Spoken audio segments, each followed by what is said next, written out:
Sí, en el caso del operativo navideño, en lo que se refiere a lo que son las posadas, reuniones, fiestas decembrinas en las que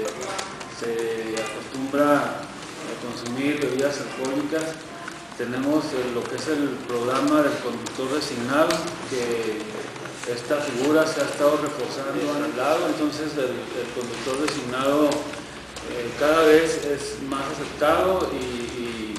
sobre todo organizado, ¿no? A través de los mismos jóvenes, a través de las mismas personas que se ponen de acuerdo precisamente para acudir a algún lugar, y ya se designa el mismo lo que es la utilización del taxi seguro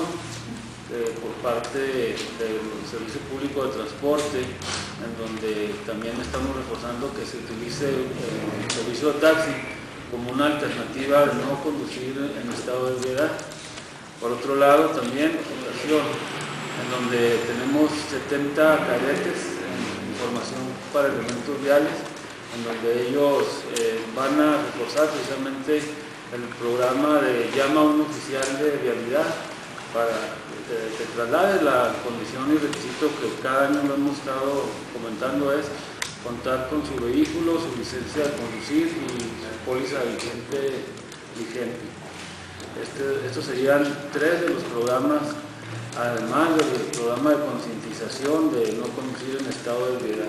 ¿A dónde pueden llamar los interesados? Al 066.